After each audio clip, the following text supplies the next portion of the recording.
السلام علیکم ورحمۃ اللہ وبرکاتہ۔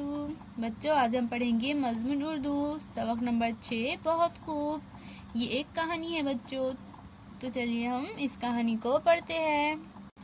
ایک بادشاہ تھا، اس نے اپنے مصائب کو حکم دے رکھا تھا کہ اگر میں کسی کی بات سن کر بہت خوب کہوں تو اسے 1000 روپیوں کی تھیلی انعام میں دینا۔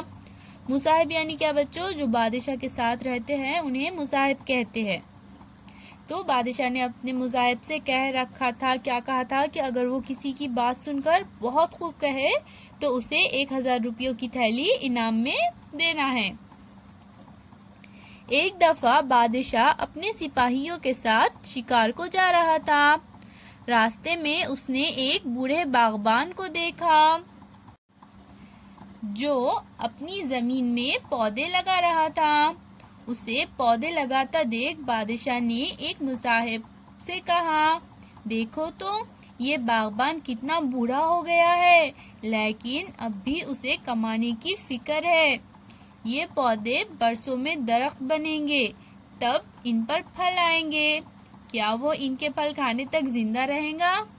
بادشاہ کی بات سن کر مصاحبوں نے کہا، حضور بالکل ٹھیک فرماتے ہیں۔ بادشاہ نے حکم دیا، اس باغبان کو ہماری خدمت میں حاضر کرو۔ اس سے پوچھتے ہیں کہ ایسی بیکار محنت کیوں کر رہا ہے۔ بادشاہ کے حکم سے باغبان کو اس کے سامنے پیش کیا گیا۔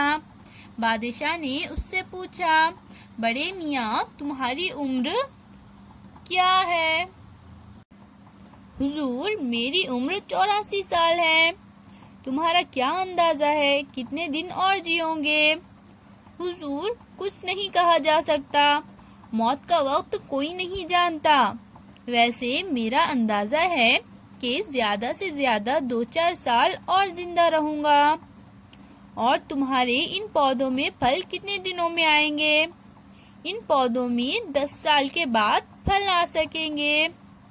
جب تم ان پودوں کے پھل نہیں کھا سکو گے تو پھر انہیں کیوں لگا رہے ہو؟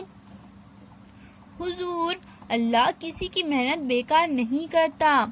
باغبان نے باغ کے درختوں کی طرف اشارہ کرتے ہوئے کہا، دیکھیے سرکار، میرے بزرگوں نے جو پودے لگائے تھے ان کے پھل میں کھا رہا ہوں، اب جو پودے میں لگا رہا ہوں ان کے پھل میرے بچے کھائیں گے۔ بہت خوب، بادشاہ نے بے ساختہ کہا۔ بادشاہ کی زبان سے بہت خوب نکلا تو اس کے مصاحب سمجھ گئے کہ بادشاہ کو باغبان کا جواب پسند آ گیا ہے۔ مصاحب نے فوراً 1000 روپیوں کی تھیلی بوڑھے باغبان کی طرف بڑھا دی اور بولا، بڑے میاں حضور کی طرف سے یہ تمہارا انعام ہے۔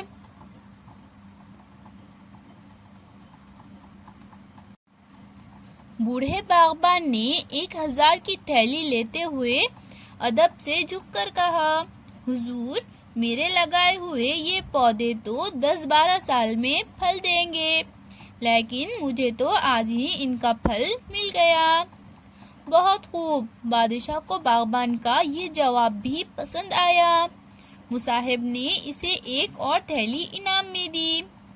دوسری تھیلی پا کر باغبان نے عرض کی، حضور میرے یہ پودے تو سال میں ایک بار پھل دیں گے، لیکن مجھے اسی وقت 2 بار ان کا پھل مل گیا۔ بہت خوب، بہت خوب، بادشاہ کو یہ جواب اتنا اچھا لگا کہ 2 بار اس نے بہت خوب کہہ دیا۔ مصاحب نے اس بار 2 تھیلیاں اسے تھما دی۔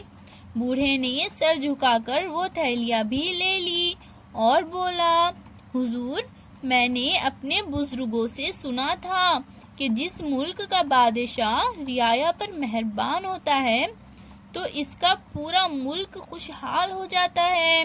میں نے یہ بات کانوں سے سنی تھی، آج اپنی آنکھوں سے دیکھ لی۔ بہت خوب، بہت خوب، بہت خوب، بادشاہ بوڑھے کے اس جواب سے اتنا خوش ہوا کہ 3 بار اس کی زبان سے بہت خوب نکل پڑا۔ اس نے باغبان سے کہا، بڑے میاں اب تم جو مانگو گے تمہیں ملے گا۔ باغبان نے عرض کیا، حضور ہم باغبانوں اور کسانوں کو سب سے زیادہ پانی کی ضرورت ہے، اگر آپ مجھے منہ مانگا انعام دینا چاہتے ہیں تو سرکار پانی کا معقول انتظام فرما دے تاکہ باغبانوں اور کسانوں کو راحت ملے۔ تم ٹھیک کہتے ہو، بادشاہ نے کہا، اور پورے ملک میں نہریں جاری کرنے کا حکم دے دیا۔ کچھ ہی دنوں میں پورے ملک میں نہروں کا جال سا بچھ گیا، جگہ جگہ کنویں کھدوائے گئے، ملک دن دگنی رات چوگنی ترقی کرنے لگا۔ دن دوگنی رات چوگنی ترقی یعنی کیا بچوں؟ یعنی ملک جو ہے وہ بہت زیادہ ترقی کرنے لگا۔ چلیے اب ہم الفاظ معنی پڑھیں گے۔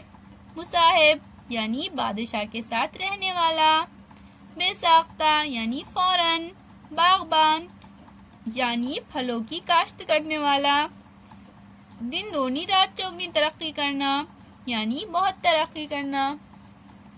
اللہ حافظ بچوں۔